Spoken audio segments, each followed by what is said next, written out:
দীর্ঘদিনের নাটকের অবসান ঘটিয়ে সরাসরি সংঘাতে জড়িয়ে পড়ল যুক্তরাষ্ট্র ও ইরান। বছরের পর বছর ধরে চলা ছায়াযুদ্ধে এবার রূপ নিল বাস্তব আগ্রাসনে। Desk report, Nasrin.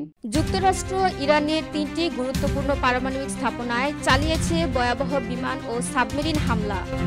আন্তর্জাতিক বিভিন্ন সংবাদ মাধ্যমের তথ্য অনুযায়ী B-2 স্টিলথ বোমারু ও পারমাণবিক সাবমেরিনের মাধ্যমে এই হামলা চালানো হয়। লক্ষ্যবস্তু ছিল ইরানের ফোর্দো, নাতাঞ্জ ও ইস্পাহানের গোপন পারমাণবিক সাইটগুলো। তবে ইরানের দাবি, হামলায় আংশিক ক্ষতি হলেও পারমাণবিক সুরক্ষা ব্যবস্থা অক্ষুণ্ণ রয়েছে। ইরান আরও জানায়, যেসব স্থাপনাকে হামলার লক্ষ্য করা হয়েছে সেখানে তেজস্ক্রিয় কোনো পদার্থ মজুদ ছিল না। এই হামলার পর জাতির উদ্দেশ্যে ভাষণ দেন যুক্তরাষ্ট্রের প্রেসিডেন্ট ডোনাল্ড ট্রাম্প। তিনি বলেন, এই হামলার একমাত্র উদ্দেশ্য ছিল ইরানের পারমাণবিক সক্ষমতা ধ্বংস করে দেওয়া। তিনি একে যুক্তরাষ্ট্রের ঐতিহাসিক সামরিক বিজয় হিসেবে অভিহিত করেন। This is a military operation the world hasn't witnessed in ডিকেডস, বলেন প্রেসিডেন্ট ডোনাল্ড ট্রাম্প। এদিকে বিশ্বজুড়ে নেতারা এই হামলার তীব্র প্রতিক্রিয়া জানাচ্ছেন।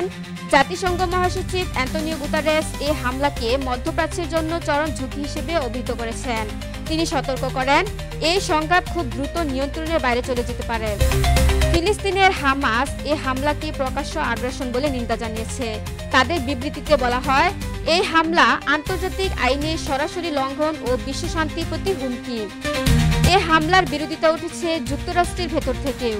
ডেমোক্রেট সিনেটর বার্নি স্যান্ডার্স বলেন, এই হামলা চরমভাবে অসাংবিধানিক। তার দাবি, কেবলমাত্র কংগ্রেসেরই যুদ্ধের সিদ্ধান্ত নেওয়ার এখতিয়ার আছে, প্রেসিডেন্টের নয়। দক্ষিণ আমেরিকার দেশ ভেনেজুয়েলাও এই হামলার তীব্র প্রতিবাদ জানিয়েছে। তারা অবিলম্বে আগ্রাসন বন্ধের আহ্বান জানায়। মেক্সিকো, কিউবা, অস্ট্রেলিয়া ও নিউজিল্যান্ড সহ আরও কয়েকটি দেশ এই ঘটনায় উদ্বেগ প্রকাশ করেছে। বিশ্লেষকরা বলেছেন, এই হামলার পর পুরো মধ্যপ্রাচ্য জুড়ে ছড়িয়ে পড়তে পারে নতুন যুদ্ধের আগুন। ইরানের রাষ্ট্রীয় টেলিভিশন জানায়, এখন থেকে প্রতিটি মার্কিন সেনা কিংবা বেসামরিক সদস্য হবে বৈধ লক্ষ্যবস্তু।